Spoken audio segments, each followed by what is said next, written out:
One Question is designed to give subscribers valuable insights on how executive leaders in college athletics think about key issues on their respective campuses, in their departments, or within their leagues and conferences.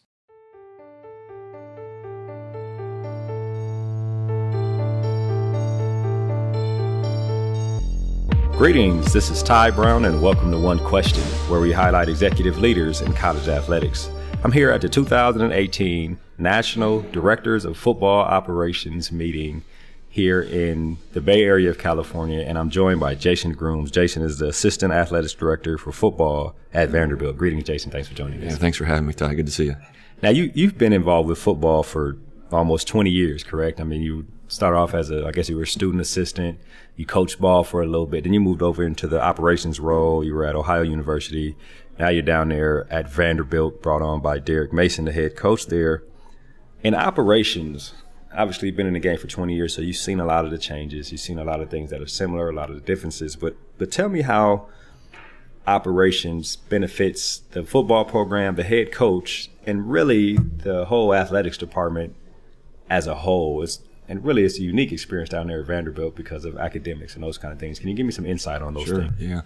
You know, I've been in football for 20 years, like you said, and I've been in a lot of capacities as a video guy, as an equipment manager, as a student coach in recruiting, a coach, a GA, right. Administrator now. And I think that's given me a good background of how to work my job because I see it from different perspectives and because I've lived it. The profession has grown greatly from just being a former coach that became the guy that handled team travel to now where it's the administrator of the program that oversees budget, personnel hirings, facilities, scheduling, the overall organization. But what the role does now, and I think the important part of it is, it's that bridge between the Olympic sports, the AD, and your main revenue sport at the athletic department.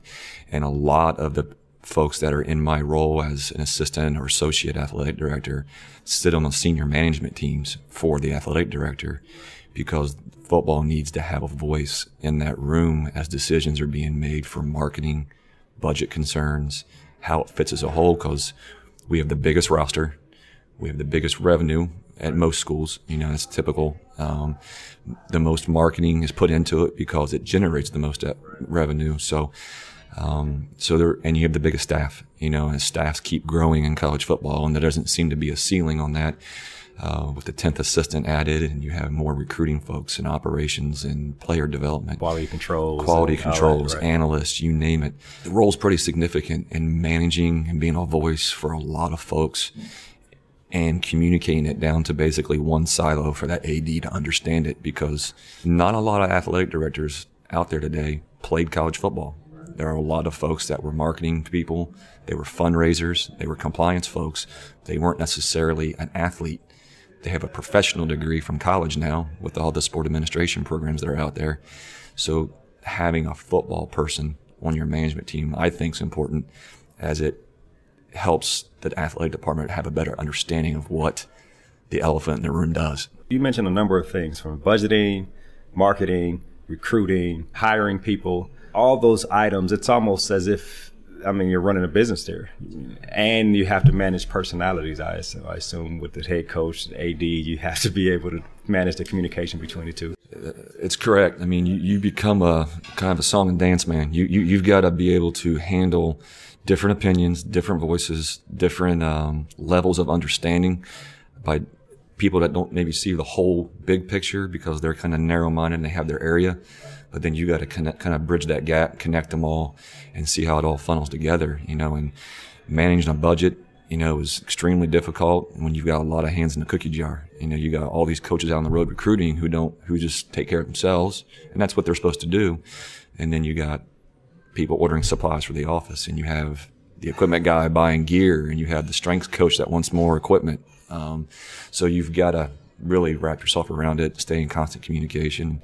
I always joke, I'm not even in control of the own finances at my house. My wife is, yeah. But I'm in charge of a multi-million-dollar organization and trying to maintain a budget and not go over, but spend wisely and do the things that make your program move forward. It's interesting.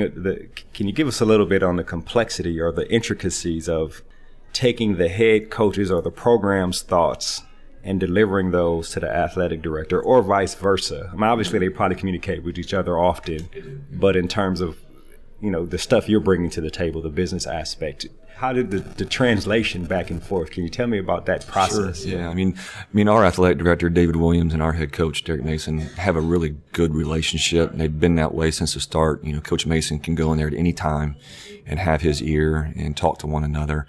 After my first year, I moved into my specific role. So, you got to develop a relationship with your AD, because if you don't have some type of a communication with your AD, there becomes things where there's a gap and you can't, and then people don't know what's going on. And then ultimately it's your fault because you need to communicate up, and you have to be able to do that. You have to be able to take that and know what your role is in your athletic department. Myself, our athletic director, our deputy AD, Candace Lee, we meet.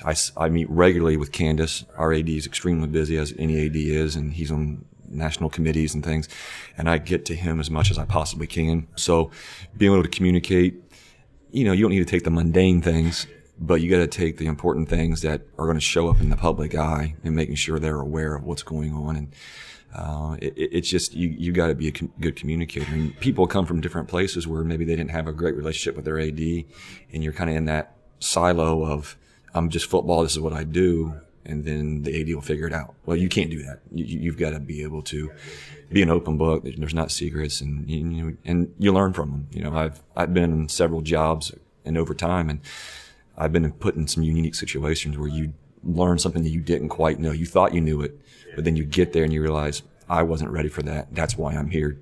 I now know I'm getting better prepared. I've stubbed my toe. I've been knocked over the head, however you want to put it. But you learn from it. You try not to make that mistake. Oh yeah, you fail up. Fail up. That's exactly right. So, and I've done my share of that. Right. Well, I got a couple more questions here. One is that translation you're talking about. You've coached. I've worked with football coaches for maybe 13 or 14 years of my life with the AFCA, and the translation of football coaches' communication to administrator communication is a big difference. Even the way meetings are in, right? No knock against administrators, but sometimes meetings go on and on and on for a long time. Coaches, you go around the room once and then make a decision. Is there a change in mindset when you go from meeting with the coaches to go to meeting with administrators? Like, I would imagine early on it was probably a bigger switch of thinking and communicating. Is there differences there for you, or is that a? Sure. Yeah. I mean, there's differences, because your coaches and a lot of folks in your coaching staff room and in those meetings haven't had an administrative duty. They're coaches, they're former players, most of them. Most of your support staff probably hasn't played. Some have in specific positions, but then you go to the administrator meetings and it's more holistic for your department. And you're learning more about how the Olympic sport struggles with certain things and how different committees got to build together. So, and there's more talking and probably more thoughtfulness put into what you're trying to do. But I think with your football specific meetings, you're on a time frame, you're affecting young lives. How do you benefit the team? And then we'll build from there.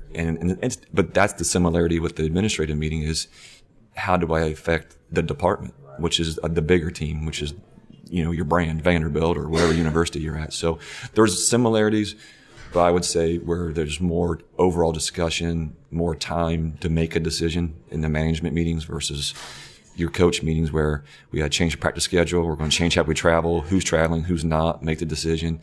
That's where your head coach and your relationship has to be close, because you may have to keep him abreast of the big picture, where he might be a little more tunnel vision at times, because that's what he's got to focus on 100 and some players and his 10 coaches.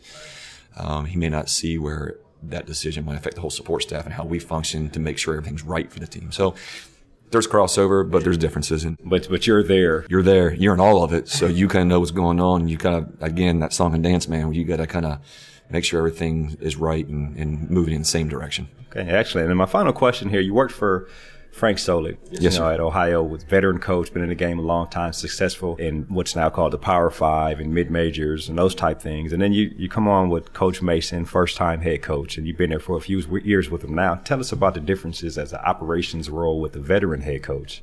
and then working in operations with somebody who's in his first head coaching job? Sure. Working for Coach Solich was a unique experience because it was the first time I became an ops guy. I stepped away from coaching, went back to my alma mater, and worked for him and learned an awful lot about the game because he'd been in the game for so long. But also I created the role of football operations at a university that had never had it.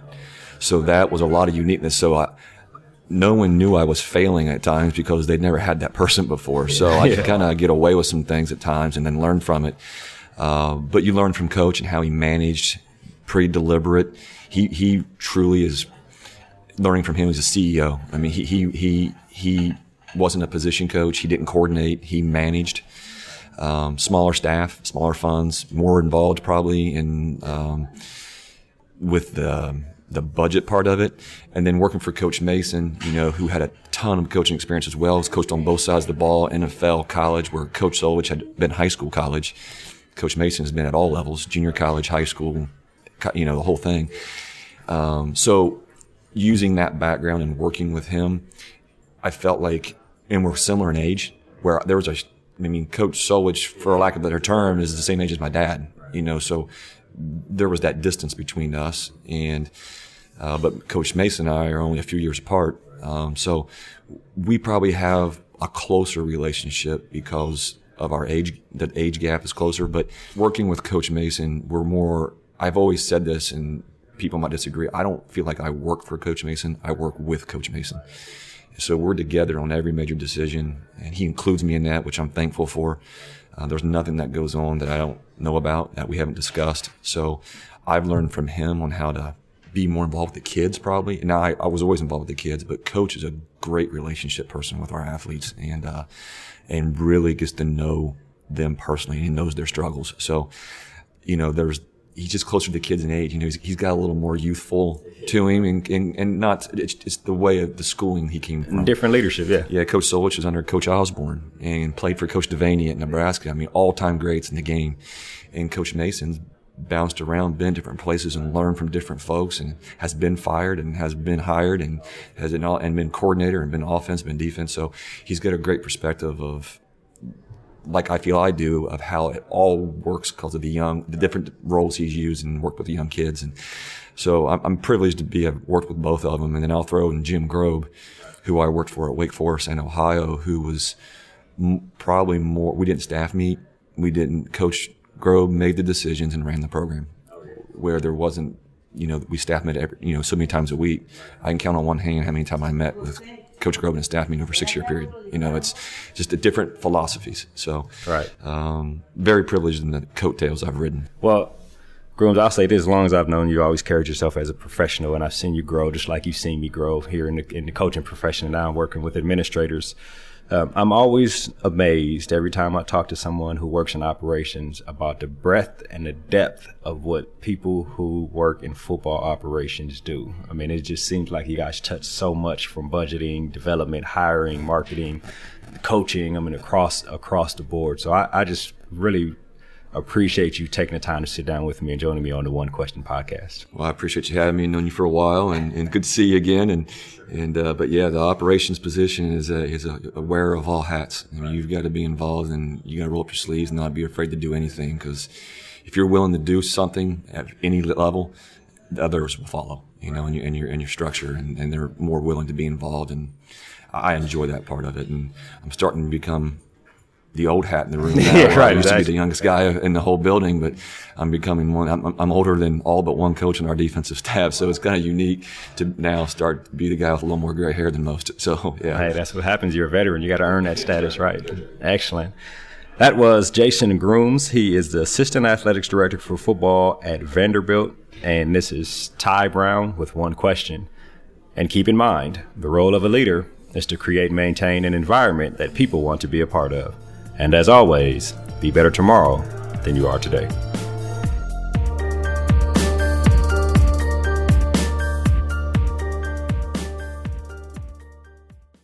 This episode of One Question is produced by Spades Media Group, solving problems using creative leadership.